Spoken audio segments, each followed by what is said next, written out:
जय माता दी आप सभी को। मैं आशा करता हूँ कि आप सब लोग स्वस्थ होंगे और बहुत खुश होंगे। तो आज का हमारा टॉपिक है जो कि है हम लोगों को सिद्धि कैसे प्राप्त होती है या सिद्धि को कैसे प्राप्त करें। आगे बढ़ने से पहले मैं आपको बताना चाहूँगा कि अगर आपको मेरी वीडियोस पसंद आती है तो प्लीज़ सपोर्ट करिए, लाइक करिए, चैनल सब्सक्राइब करिए, जिससे मुझे मोटिवेशन मिले और वीडियोस बनाने की। तो हमारा आज का टॉपिक है कि सिद्धि कैसे प्राप्त करें। किसी भी देवता या देवी की सिद्धि सबसे पहले तो आपको प्राप्त करने के लिए दो चीजें जान लेनी होगी। पहला, कि सिद्धि किसी की भगवान की सेवा करने से प्राप्त हो सकती है आपको, या फिर दूसरा, उनके मंत्रों का उच्चारण और जाप करके। अब आप लोगों में से कुछ कह रहे होंगे कि उन्होंने साधना करी है बट फिर भी उनको सिद्धियां प्राप्त नहीं हुई, उन्हें कुछ महसूस नहीं होता। हो सकता है कि आपने जो साधना करी वो सही से नहीं कराई गई हो, या फिर वो साधना आपने पहली बार करी हो, या मेरे कहने का ये मतलब है कि आपने माला पहली बार घुमाई है। ठीक है, तो अगर आप कोई माला पहली बार पकड़ रहे हैं तो आपकी साधना में आपको सफलता नहीं मिलेगी।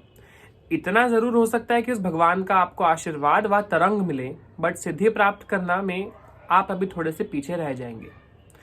आप इससे रिलेटेड 1 या 2 दिन पहले मैंने वीडियो डाली है जिसका टाइटल ये होगा कि साधना आपकी सफल क्यों नहीं होती है। आप वो वीडियो जरूर देखिए अगर आपको इस पार्ट में डाउट है। आगे बात करते हैं।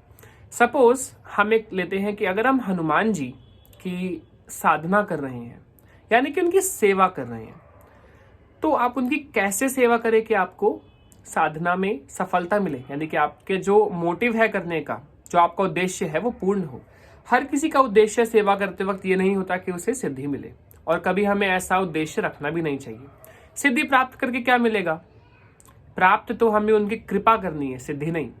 सिद्धि करने से आगे जाके बहुत ज्यादा नेगेटिव चीजें भी होती हैं, जैसे कि आपको अपनी मुक्ति में प्रॉब्लम हो सकती है क्योंकि वो आपको जाने नहीं देती। इसके लिए साधना या सिद्धि करने से पहले आपके गुरु का होना जरूरी है, या फिर साधना या सिद्धि करते वक्त आप किसी के छत्र छाया में करें, यानी कि उनके साथ करें। जैसे कि अगर आप कोई साधना करना चाहते हैं और आपके साथ कोई भी नहीं है, तो आप किसी गुरु को गुरु धारण करके उनके अंडर ये साधना कर सकते हैं, या फिर मुझे भी मैसेज कर सकते हैं। हम लोग भी आपको बहुत सावधानी से, बहुत ही आराम से समझाते हुए आपकी साधना को सफल करेंगे। तो हम आगे बात करते हैं। जैसे कि अगर आप साधना कर रहे हैं या किसी भगवान की सेवा कर रहे हैं, जैसे कि हनुमान जी की, तो हनुमान जी के कुछ नियम आपको पालन करने होते हैं। नंबर 1, आपको साधना पीरियड जो आपका चल रहा है, आप 11 दिन, 21 दिन की, 7 दिन की जो कर रहे हैं, या मे बी 41 दिन की कर रहे हो, 1.25 महीने की कर रहे हो, 1.25 साल की भी होती है, तो आपको उस पीरियड में ब्रह्मचर्य का पालन करना होगा। सिर्फ हनुमान जी नहीं, हर किसी देवी देवताओं की साधना में आपको ब्रह्मचर्य का पालन करना होता है। आपको आपके वीर्य को टिकाना होता है अपने ध्यान को बढ़ाने के लिए। दूसरा सबसे अहम नियम, आपको समय से उठना होता है। समय से उनकी चालीसा पढ़नी होती है, समय से एक ही समय बनाकर उनकी चालीसा पढ़ें। ऐसा नहीं है कि अगर आप ऑफिस जाते हैं तो अगर आप लेट रहते हैं सुबह, तो सुबह पढ़नी जरूरी है, नहीं। आप एक समय तय कीजिए कि मैं 8 बजे चालीसा पढ़ूंगा या पढ़ूंगी, तो उसी समय रोज आपको पढ़नी होगी। 1 बार, 3 बार, 5 बार भी आप चालीसा को पढ़ सकते हैं। हनुमान चालीसा में 7 बार पढ़ने में भी बहुत बहुत अच्छा आपको बताया गया है कि 7 बार पढ़ेंगे तो आपको बहुत अच्छा फल मिलेगा। 7 बार भी पढ़ सकते हो, 11 बार भी पढ़ सकते हो। और हनुमान जी के मंत्रों का भी उच्चारण करें, जो कि है ओम हनुमते नमः ओम। और भी बहुत सारे हनुमान जी के बीज मंत्र होते हैं।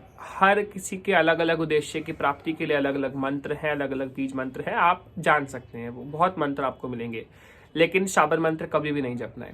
तो उनकी सेवा, मंगलवार को उनके मंदिर जाकर उन्हें प्रसाद चढ़ाइए, हो सके तो उन्हें जनेऊ दीजिए और उन्हें सिंदूर चढ़ाइए, चमेली के तेल का दीपक जलाइए, घी का दीपक जलाइए और उन्हें खुश करिए। उनके भजन गाइए, उनका ध्यान कीजिए, हमेशा अपने मन में उनका एक फोटो, एक तस्वीर को देखते रहिए, उनसे प्यार करिए। जितना आप उनसे जुड़ाव बनाएंगे उतनी ही जल्दी वो आप पे अपनी कृपा बरसाएंगे। साधना या सेवा करने से पहले आपको उन्हें अपने घर में निमंत्रण भी देना होता है, यानी कि आप एक चौकी सजाइए, एक चौकी पर उन भगवान की तस्वीर रखिए, उनसे रिलेटेड उन्हें चीजें दीजिए। जैसे कि अगर आप हनुमान जी रख रहे हैं तो उन्हें ऑरेंज कलर का सिंदूर अवश्य चढ़ाइए, चमेली का तेल रखिए, एक जनेऊ रखिए। और भगवान को, किसी भी भगवान की साधना से पूर्ण आपको गणेश भगवान जी की, छोटी सी गणेश भगवान जी की स्थापना भी उस चौकी पे करनी होती है, क्योंकि गणेश भगवान जी सभी देवी देवताओं के कुल देवता हैं और उनके बिना कोई भी साधना सफल नहीं हो सकती, क्योंकि वो प्रथम पूजनीय है।